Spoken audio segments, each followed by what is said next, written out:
Freddy smiles in triumph as he holds Aranya by the forearm. The challenge done. If I could, I'd be smiling with him. I don't know how I was expecting the kids to beat Aranya and Rocky, but I wasn't expecting them to split up and face the two individually. The young orc's look of victory soon turns to one of uncertainty, even as Rocky drags himself to his feet without any hint of wishing to continue the challenge. Did we win? Asks the orc, and Aranya laughs. Of course. You've tabbed me, haven't you? Rhonda approaches the pair and hears that, but she also looks a bit confused. But there's no big fanfare, no flash of light, rush, or power, dramatic stuff? Aranya giggles at that and shakes her head. Have you two been listening to the adventurers of the guild? Classes don't tend to be that dramatic when they unlock, though sometimes the situations are dramatic enough to make up for it. Like, say, chasing down a fleeing priestess while her guardian tries to stop you, she says with a smirk. Personally, I'm enjoying their look of anticlimax as they check their status, and their reactions are a bit odd. They each whoop with joy as they see they have classes, but the joy quickly gives way to confusion. Aranya can see that and so speaks up. Is something the matter? I don't know, offers Freddy. Yeah, it's kinda weird, confirms Rhonda. Curious, I go ahead and spend a little mana to take a peek, and while they make sense to me, it doesn't take long for me to realise why they're confused. I poke Timo to head down there as the kids try to explain. Yours is weird too, Rhonda. Yeah, she starts, but Freddy finishes her sentence for her. A word you don't recognise. The goblin's eyes widen at that and she nods. You too? Yeah. Aranya butts in, her own curiosity burning. Well, don't leave me in suspense. What did you get? The kids exchange looks once more before Freddy speaks up. I'm a Legionnaire Paladin of the Shield. Aranya looks confused as Rhonda speaks up. And I'm an Ice Sage. And my High Priestesses continue confusion. Freddy can't help but smirk. Yeah, that's why we're confused. I can feel that the class is right, but I don't know what a Legionnaire is. Yeah, I know I'm a caster, but I've never heard of a Sage before. That's because they're some of Thedium's words, replies Timo, as he steps out of a shortcut, doing a darn good job of catching up on his air of mystery. Aranya looks intrigued at that, but the kids don't seem to think it's anything too unusual. What do they mean? They both ask at once, and Timo hops up on Aranya's shoulder before responding. Well, I'll start with Sage, since it's a bit simpler. In essence, it's a person of great learning and great magic. The boss gave me the rundown of what you kids did, and I think Sage is a pretty good fit for you now, Rhonda. You've learned one of the fundamentals of how Thedium Science do what we do. He's been careful about giving out hints with this too. Imagine what something like Neverest would do with just what you know about ice and fire now. Rhonda winces as she imagines that, and Timo smiles before continuing.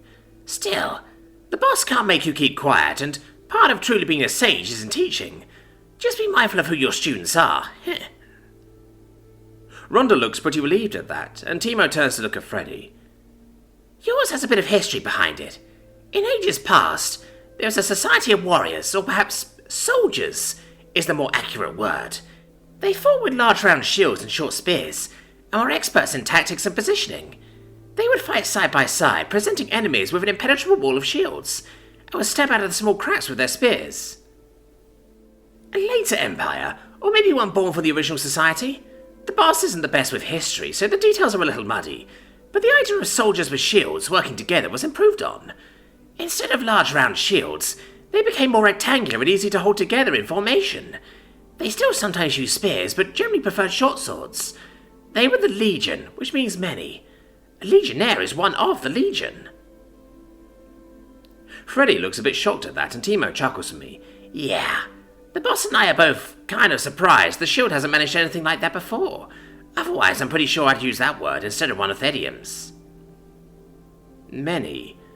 So that's why I had so many manifestations? Asked Freddy, still trying to wrap his head around getting a class that has probably not existed here before. Timo can only shrug. Probably. I don't know much about classes, and the boss mostly just has guesswork. It'd be hard to be a Legion of One, though. How about you, Rhonda? Do you have any questions?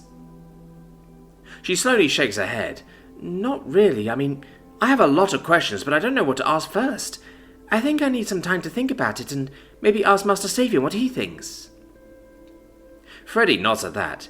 I'd also like to talk with High Priest Torlin about what this means too. I can feel a closer connection to the shield now, but I think I'd like to get his advice on what to do. He shakes his head, trying to clear it, but his mood lightens a bit as he feels Fiona climb onto his back.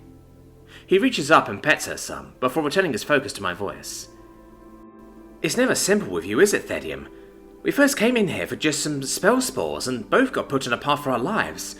We then came in here just for a familiar with Rhonda, and we both left with a new friend. Now we came in here for our classes, and you've gone and given us something weird. Again. Rhonda grins at that. It's our own fault, though. We've known from the start you don't behave like other dungeons. We should have guessed you'd be weird with classes, too. Aranya and Timo just smile at that, before Freddy speaks up once more. Still, we should probably head home. It's pretty late and people will probably wonder what we've been up to, not to mention that we need to talk about our classes. I'll lead you two down a shortcut to the gates, offers Timo, before hopping off Aranya's shoulders. She speaks up before he can vanish down a shortcut, though. I'll meet you in the sanctum after? Yeah, she wants to talk about those words, and probably more. It'd probably be a good idea, too. I'm not deliberately trying to keep this stuff from her. There just hasn't been much point. Well, okay, I am going to try and keep my origin from her, partially because these new classes are probably going to cause enough of a wave as it is. I don't need to go talking about other dimensions and being from them, especially since it seems like not only were humans never a thing here, but they seem to be specifically not allowed to be a thing. I can't think of any other reason why even Timo can't hear the word. That'll be fine, yeah. The boss isn't sure how much more he can explain, but just hanging out isn't bad. Aranya smiles and seems to accept that answer, and Timo and the kids soon make their exit. I try to gather my thoughts, and before I know it, Aranya and Timo are both in the sanctum. She bows her head and gives a little prayer, before relaxing on her little hammock/cot/bed thing. There's got to be a word for that, but I don't know it. The kobold takes her time to get comfortable and regards my core, the large orange sphere with swirling depths, seeming to try to gather her own thoughts on the matter. New words? My voice chuckles at how much just those two words imply. Yeah, there's a lot of concepts and stuff floating around in there. Personally, I think that's why his core looks more active than Neverest did, or Violet's does. Where did you hear about those soldiers with shields? I've never heard of that kind of legend. I take a few moments to measure my words before passing them on to Timo. The world's a pretty big place, and Neverest has gotten a lot of weird bits and pieces for the people he killed. Is a tale captured from Neverest? It's a tale from far away, and a long time ago. She seems to think on that for a while before giving a sly smile. And you're sure it's not something he made up? Another of his strange concepts that just needed a little nudge to make it real? I don't know what to say to that, and Timo doesn't seem to have any answer either. Aranya smiles suddenly turns to a grin, as she takes the silence as an answer, then nods. They're still both good ideas, and I think will be good for the world. I won't tell anyone, she promises.